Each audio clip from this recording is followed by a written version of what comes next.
السلام علیکم ویورز، ہمارے چینل پر خوش آمدید۔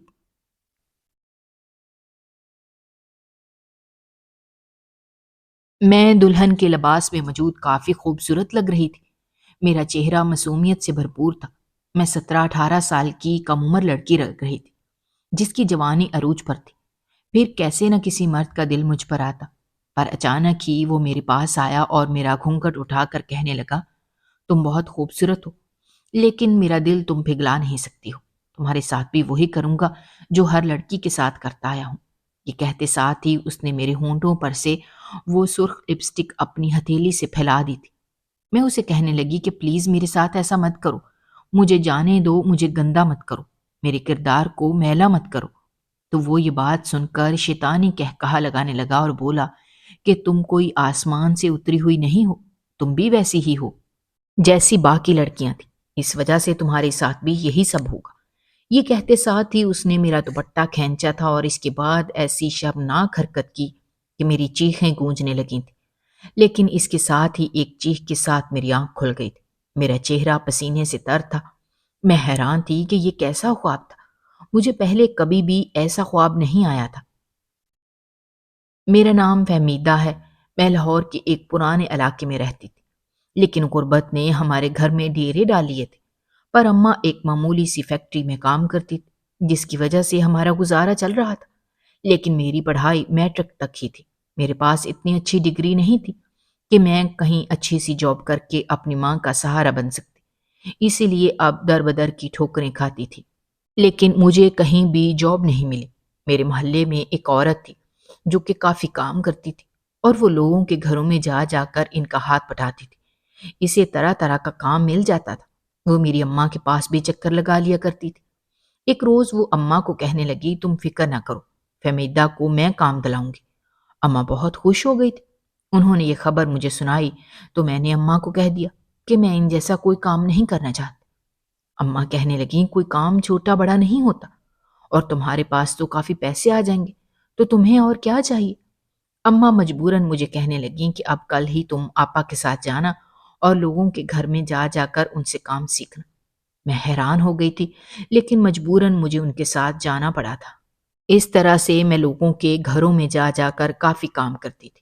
مجھے جو کام اچھا لگتا تھا وہ یہی تھا کہ میں لڑکیوں کو غسل دوں۔ وہ لڑکیاں جو کافی بیمار ہوتی تو ان کے گھر والے ان لڑکیوں کو میرے پاس لے کر آتے تھے۔ لیکن اب تو میں لوگوں کے گھروں میں جا جا کر بھی یہی کام کرتی تھی۔ مجھے اس کام کے کافی پیسے ملتے تھے، کیونکہ میں جس کو بھی غسل دیتی تھی اس کی طبیعت کافی خراب ہوتی تھی، کوئی بھی اسے غسل نہیں دے سکتا تھا۔ پر میں نے اس میں مہارت حاصل کر لی تھی اور پھر اس کام کے مجھے بہت زیادہ پیسے ملتے تھے۔ وہ پیسے میں جب بھی گھر لے کر آتی تھی تو اماں بہت ہی خوش ہو جاتی تھی اور کہتی تھی کہ دیکھا، میں نے کہا تھا نا کہ اس کام کے بہت پیسے ملتے ہیں، اس لیے اب مجھے بھی کوئی اعتراض نہیں تھا۔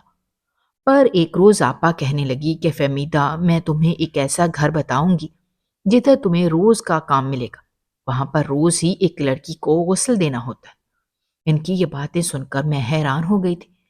کیا آخر ایسا بھی ہو سکتا ہے؟ وہ گھر کون سا تھا؟ اس گھر کا کیا ہوتا تھا کہ مجھے روز لڑکی کو غسل دینا ہوگا؟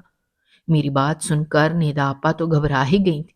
کہنے لگیں کہ نہیں، ایسی کوئی بات نہیں ہے، اصل میں وہ گھر بہت اچھا ہے، اس گھر کی خاتون بھی بہت اچھی ہے، اور وہ یہی چاہتی ہے کہ تم ہی اس گھر کی لڑکیوں کو غسل دو، کیونکہ وہ خاتون کافی نیک کام کرتی ہے، لڑکیوں کو اپنے پاس رکھتی ہے۔ جس لڑکیوں کا کوئی نہیں ہوتا اور جنہیں سب چھوڑ دیتے ہیں، ویسی لڑکیوں کو وہ سہارا دیتی ہیں۔ اس کے علاوہ تو اور کوئی بات نہیں ہے۔ دیکھنا، تم وہاں جاؤ گی تو تمہارا بھی دل کرے گا کہ تم ان کے لیے کام کرو۔ میں نے جیسے ہی ان کی بات سنی تو میں نے فیصلہ کر لیا تھا کہ ٹھیک ہے، اگر مجھے اتنے زیادہ پیسے ملیں گے تو میں اس گھر میں بھی چلی جاؤں گی، کیونکہ مجھے اور اماں کو اب پیسوں کے علاوہ اور کچھ نظر ہی نہیں آتا تھا۔ ہم یہ کام بھی اسی وجہ سے کرتے تھے۔ اگلے روز ندا آپا مجھے اس گھر میں لے گئی تھی۔ وہ گھر کام اور حویلی زیادہ لگ رہی تھی۔ میں نے جیسے ہی دیکھا تو میں دنگ ہو گئی تھی۔ ندا آپا میرے تاثرات دیکھ کر گھبرا گئی تھیں اور کہنے لگیں، تم غلط سمجھ رہی ہو، یہ حویلی بہت ہی اچھی ہے، میں جانتی ہوں کہ اس حویلی کی عمارت سے تمہیں گھبراہٹ ہو رہی ہے۔ پہلی دفعہ جب میں یہاں آئی تھی تو مجھے بھی یہی لگا تھا، لیکن میں جیسے ہی اندر گئی تو مجھے سارے معاملات سمجھ لگ گئے تھے۔